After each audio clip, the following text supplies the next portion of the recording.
Have you ever ended a day feeling completely wiped out, drained, and exhausted? But when you stop to think about it, you realize you barely did anything at all? Like your body is running on empty and your mind feels foggy, even though the day didn't involve any heavy work or physical activity. If that hits home, you might be experiencing burnout. And no, it's not just regular tiredness.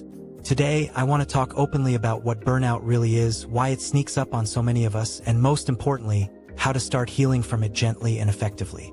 Burnout is tricky because it's not the same as the usual tiredness you feel after a long day. It's a deep exhaustion, physical, mental, and emotional, that builds up slowly, often without you realizing it's happening. You might notice you feel tired all the time, no matter how much you sleep or rest. Simple tasks that used to feel easy might now seem overwhelming. You may find yourself emotionally numb or irritable, losing interest in hobbies or things you once enjoyed. What makes burnout even more confusing is that sometimes it hits even when you aren't physically busy or stressed in the traditional sense. Maybe you've been stuck at home, or you haven't been pushing yourself with big projects, but the exhaustion and fog remain. That's because burnout is often caused by ongoing stress and emotional overload rather than just physical exertion. It's your body and mind's way of signaling that something needs to change. Many people dismiss burnout as laziness or lack of motivation. But that's far from the truth.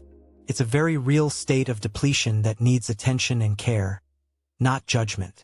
I want to share a personal story, because sometimes knowing someone else has been through it helps us feel less alone. A few months back, I went through a tough stretch where I felt completely drained. Even though I wasn't working long shifts or moving around a lot, I was actually at home trying to rest. But no matter what I did, my energy didn't come back.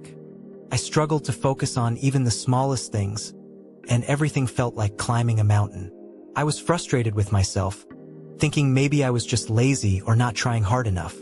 But deep down, I knew this exhaustion wasn't normal. It wasn't just physical tiredness, it was deeper, a kind of emotional shutdown. That's when I learned about burnout and how it's different from regular fatigue. It helped me reframe how I was feeling and gave me permission to stop pushing so hard and start listening to my body.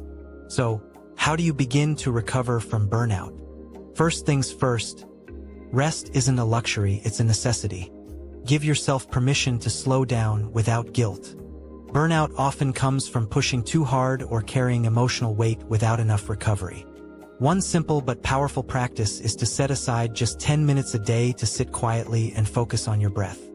No distractions, no screens. Just breathe in slowly through your nose, hold for a moment, and out gently through your mouth.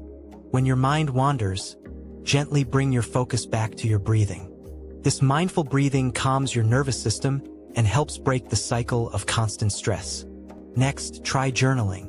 Writing down your feelings, even if it's just a few sentences, can help you unpack the tangled thoughts that fuel burnout. Don't worry about grammar or making sense. Just get your emotions out on paper. This practice can reveal patterns and help you identify stressors you might not have been fully aware of. Another important step is to reconnect with small joys. Burnout can make you lose interest in things you love, but gently reintroducing those moments can bring back some light. Maybe it's a short walk outside, listening to your favorite song, or cooking a comforting meal. These small rituals can remind your brain that rest and happiness are possible. Finally, set realistic boundaries with yourself and others. Burnout often happens because we don't say no when we should or we take on too much emotionally. Learning to protect your time and energy is crucial. It's okay to ask for help or decline extra responsibilities when you need to. I want to remind you, burnout is not a sign of weakness or failure. It's a sign that you've been carrying more than your mind and body can handle.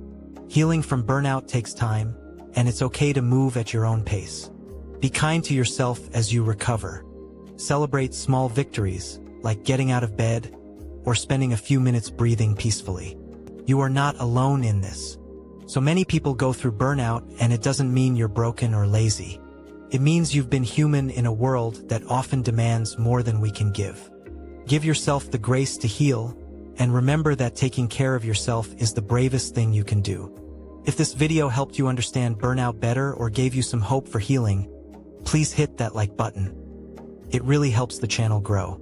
I'd love to hear your thoughts or experiences, so drop a comment below. And if you want more gentle, practical advice on fixing life's challenges step by step, don't forget to subscribe and hit the notification bell so you don't miss any new videos. Remember, you are worthy of rest and care. Take it one breath at a time, and I'll see you in the next video.